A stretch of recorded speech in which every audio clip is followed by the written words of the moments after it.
Hi, I'm Chaden Halfhill with Silent Rivers Design+Build. Here today with you at the Olson-Larsen alternative gallery called Living Room. And we have mounted a show with the Des Moines Arts Festival called Emerging Horizons. Emerging Horizons looks at the artists from the festival.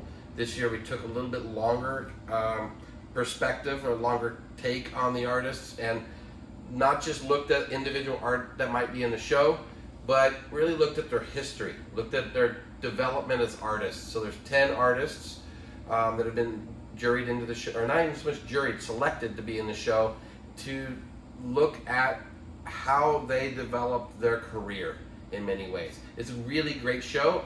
So behind me is Chris Dahlquist from Kansas City. One of the things that I love about her work is the thread that kind of weaves in and out of the work throughout the years, and from early work with Polaroids and very intimate shots that are very active to becoming more and more silent, more and more still as she works through pieces. Many of you may know her mile marker series, and then more recently Ghost Notes. What's unique in her display is not only does she have some work that goes back almost a couple decades from her Polaroid work to her new piece right here behind me directly. It's a even more subtle and almost more silent than we have seen in the past. So I think it's a great reflection of this idea of merging horizons and looking at prior work. To my left is Kim Eubanks. Kim's from Virginia, and absolutely think her work is a great reflection of the theme.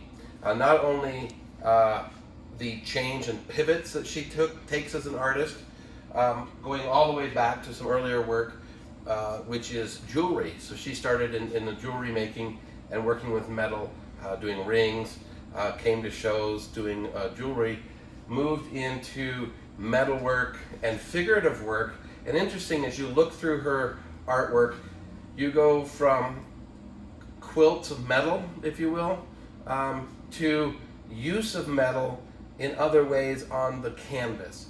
Then she keeps this theme while she begins to abstract things. She also still has the figure moving in and out of her earlier work, and then further kind of becoming more conceptual almost, or more tense in the work. So it's amazing to think of how a body and frankly how an artist changed over a course of 20, 30 years. Maybe not even that long in some cases. But the show is as much about our ability as artists and really as people, but the artists become a reflection of our ability to look at life and then make a change. Whether that change is wanting to explore a different medium, going through a divorce, changing career paths, having to move from one location across the country. All these major life events also influence the work, and I think this show does a good job of showing that to us. This is some of the earlier work that I referred to in terms of the quilts and the jewelry, and then she did a series where she was really looking at the female and the relationship between her individual strength as a woman and the relationship that she had with both spouses or people outside of that. I mean, there's lots of layers in everybody's art here. Of course, getting to know the artist, both from a local perspective, but also across the country, I've absolutely enjoyed getting to know Patricia Deleon, and look forward to meeting her in person. I think we've probably met before, we just didn't know it. But this center section also includes her and her work and the stillness that it brings. You know, it's interesting how as an artist, she has moved many times, her and her husband. And in our conversations, she spoke a lot about how each time they pick up and move, her work changes. So in many ways, you see that in her work. But one of the things that I like is the notion or the thread that goes through her work in terms of the use of texture. And while it changes, there's always an evidence of the earlier work. She also is delving into that spiritual space, whether it's in the use of form, even in the way of how the animal or the totem in this case and the relationship of that animal to the figure that's in the painting. But in her more recent work, which is some things that she's just absolutely diving into right now, and I think you'll see that both in this work and some work in the rear gallery, is it's about center, and it's about that spiritual domain, that abstraction that we are all in many ways yearning for, and she's working to captivate that unknown, that kind of foreign sensibility, or even maybe familiar sensibility for many of us, in the painting, and moving beyond the figurative into something that's a little more ephemeral. So I love how those historical notes and patterns get into the new work, but at the same time it's starting to have its own voice as well. As we move into the second room in the gallery, one of the things that I really enjoy is the juxtaposition of this artist, Robert Matthews, who is in Des Moines, and his wife across the path here, Leslie Guinan. And one of the things that I wanted to say about Rob's work is, frankly, it's close to my heart because I love concrete, right? So I'm particularly have a strong affinity there, and I think Rob is just a gem. But also, if you look at the work, it is his ability to work with the surfaces, to really get into the media, to be able to also layer in not just the materiality of the work, but to also speak to larger themes of urban development, housing, diversity in many ways, or the ability to stand out in a homogeneous society. So there are these incredible themes that are cut through the material, and so it's really a wonderful juxtaposition of the use of stone, concrete, colorant, glass, and of course form and content. So Leslie centers the show, and if you will, anchors what's in the front room and what's in the back room. And her work is this interesting blend of, and I can never say this word, it is encosta, and but it's also, you know, to me, it reflects the journey as an artist in many ways. When I first met Leslie several years ago, when I met her, I learned that she was a lawyer, then she was a furniture maker, and went to school to really understand furniture making, and then started to work in collaboration with Rob, and then moved into this work where she actually used found objects and the materials together with encosta, and in part that was a lot of their collaborative work, and then she started to move into encosta itself. So and almost more abstract as you move through it. And it's interesting when you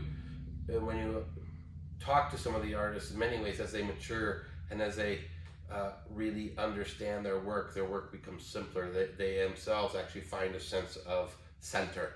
I think in many ways her work is moving in that direction as well, and it's reflective of this kind of middle space, but also I think a lot of what we're trying to achieve in the arts in many ways is to try to find a sense of ourselves, but also a really strong understanding of our surroundings. So Robin Washburn from Illinois anchors the back end of the center gallery, and you'll see his work also very similar to the three other artists in the center gallery, has a strong sense of horizon. I mean, whether that was intentional or not, it really became evident as we mounted the show and started looking at how the artists individually worked with their materials and started to work within the finish and the patina that's on the material, in his case with metal. And how do you generate and work a surface so intimate, so incredibly refined, you can't help but look at that kind of history. What's fascinating to me is how he started as an ice carver and worked in management in industry, and then moved into the arts, and through collaboration with his wife really discovered a lot about his own talents. But then as they individually grew, they also started taking different paths. So much like in the theme, we are always moving forward. We're always looking at and reinventing ourselves. He's done just that. Whether it be moving into 3 dimensions in a way off of the plane, to also starting to work with other materials and other ways to apply texture to his work, even starting to move a little bit away from something that is very two-dimensional to something that is three-dimensional and integrates materials. So in many ways, there's even a broader use of content because of where he's been going. So it'll be fun to see where that develops over the years to come.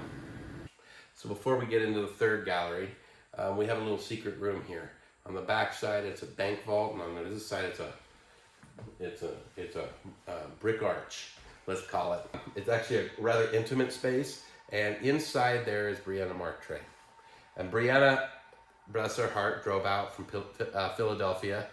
And excuse me, let me rephrase that. It's Pennsylvania, but it's actually Pittsburgh.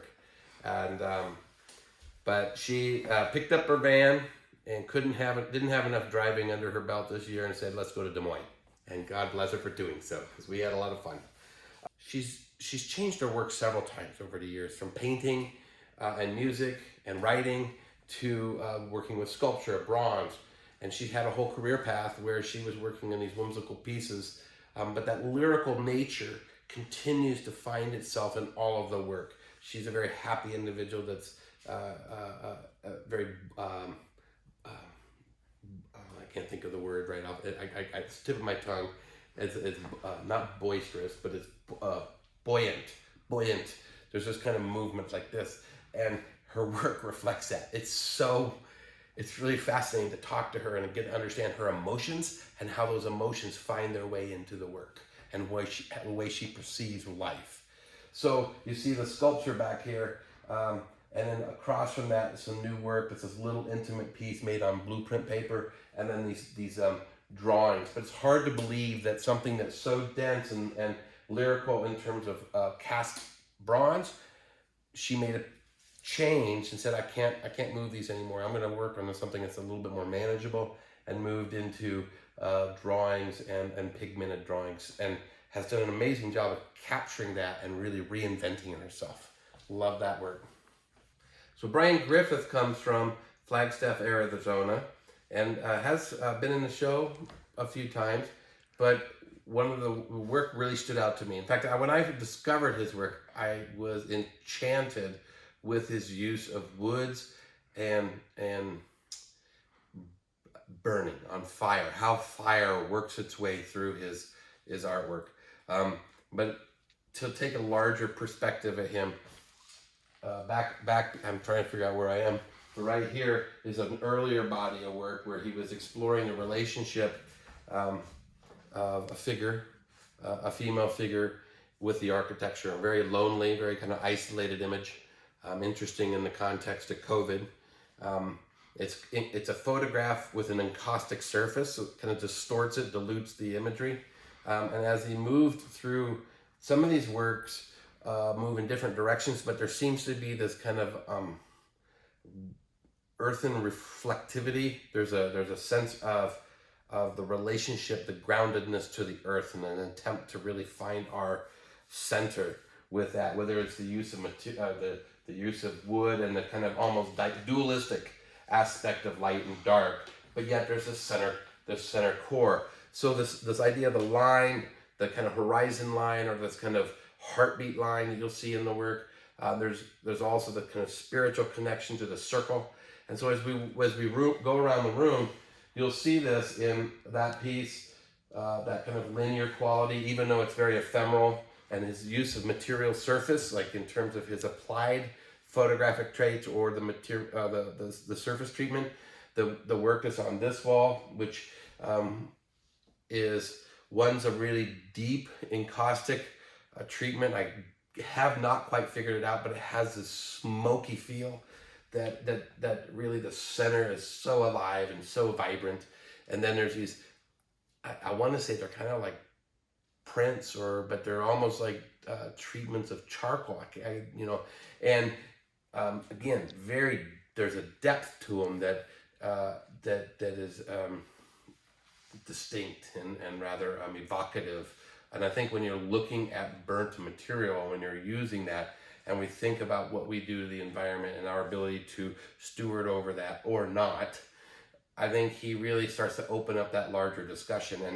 And I think in talking with Bryan, one of the things that stood out was his penchant to be able to move between disciplines, but still keep a thread of an idea intact. For him, it was less about mastery of the technique or the material and more about embodying the content in his material and being able to captivate that content.